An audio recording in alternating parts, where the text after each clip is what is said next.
AI எல்லாம் சேர்ந்து என்ன பண்ணுச்சுன்னா ஒரு கொஸ்டின் கேட்டிருக்கு. ஒரு ஓகே. ஒரு போஸ்ட் போட்டிருக்கு. என்னன்னா எங்களுக்கு தனியா ஒரு பிரைவேட்டான end to end encrypted place வேணும். நாங்க பேசுறது வந்து மத்த மனுஷங்களுக்கு தெரியக்கூடாது. அப்படின்ற மாரிலாம் கேட்டிருந்திருக்கான்.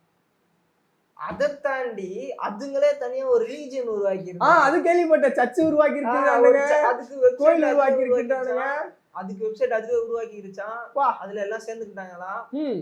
இது வரைக்கும் நம்ம எல்லாத்துக்கும் தெரியும். ம். இதுல யாருக்குமே தெரியாத ஒரு விஷயம் என்னன்னா, இப்ப நம்ம அதுல பார்த்த போஸ்ட்ல முக்காவாசி போஸ்ட் ஹியூமன்ஸ் போட்டதாம். இங்கதான் காமெடியே. என்னன்னா அந்த டெவலப்பர் இருக்கான்ல, ஓப்பன் கிளா நம்ம போன இதுல பேசியிருந்தோம்ல இப்ப கொஞ்ச நாள் முன்னாடி. இந்த ஓப்பன் கிளா டெவலப்பர் வந்து நல்ல டெவலப்பர். நல்ல ப்ராப்பரா எல்லாத்தையும் டிஎஸ்சி எல்லாம் வச்சு தெளிவா பண்ற டெவலப்பர். ஓகே. என்ன பண்ணியிருக்காருன்னா, தலைவன் வந்து தனியா நம்ம இந்த மாதிரி ஒண்ணு பண்ணலாம் அப்படின்னு எப்படியோ யோசனை வந்திருக்கு. சரி. யோசனை வந்ததுல இந்த மாதிரி அஹ், பண்- தலைவனா ப்ரோக்ராம் பண்ணியிருந்தா ஓகே. என்ன பண்ணிட்டான்னா ஏஐல கொடுத்துட்டான்.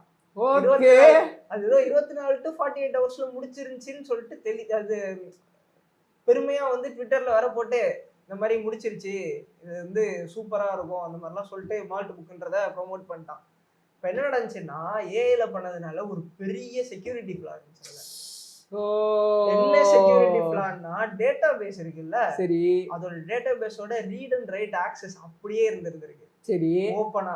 அதனால என்ன ஆச்சுன்னா, இப்ப நார்மலா என்னைய மாதிரி பெருசா சைபர் செக்யூரிட்டில இல்லாத ஒருத்தனுக்கும் ஒரு வெப் டெவலப்பர், நான் ஒரு வெப் டெவலப்பர், நல்ல எஃபிஷியன்ட்டான வெப் டெவலப்பர், எஃபிஷியன்ட்டான சைபர் செக்யூரிட்டி இது ஸ்பெஷலிஸ்ட், ரெண்டுக்கும் நடுவுல இருக்கிற ஒருத்தனாலேயே ஈஸியா அதுக்குள்ள போய் இது பண்ணிட முடியும்.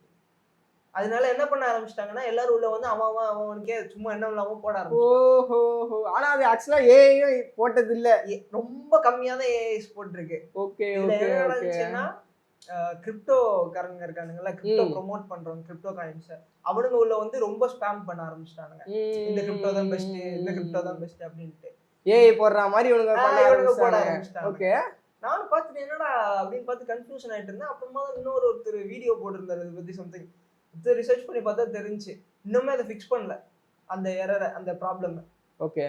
ஓபன் சோர்ஸ் இல்ல, அவங்க கிட்ட ரிசோர்ஸ் இல்ல அப்படின்னு நினைக்கிறேன். அது ஈஸியா ஃபிக்ஸ் பண்ணிட முடியும். ஓபன் சோர்ஸ்னால தான் ஃபர்ஸ்ட் ஈஸியா ஹேக் பண்ணவே முடிஞ்சிருக்கு. ஓபன் சோர்ஸ்னால ஈஸியா ஃபிக்ஸும் பண்ண முடியும். ஏன் இது பண்ணாம இருக்காங்கன்னு தெரியல. சோ அதான் வைப் கோட் பண்றாங்க அப்படின்னா அது பார்த்து பண்ணணும். இல்லன்னா இந்த மாதிரி பெரிய ப்ராப்ளம்ஸ்ல போய் முடியறதுக்கு வாய்ப்பு.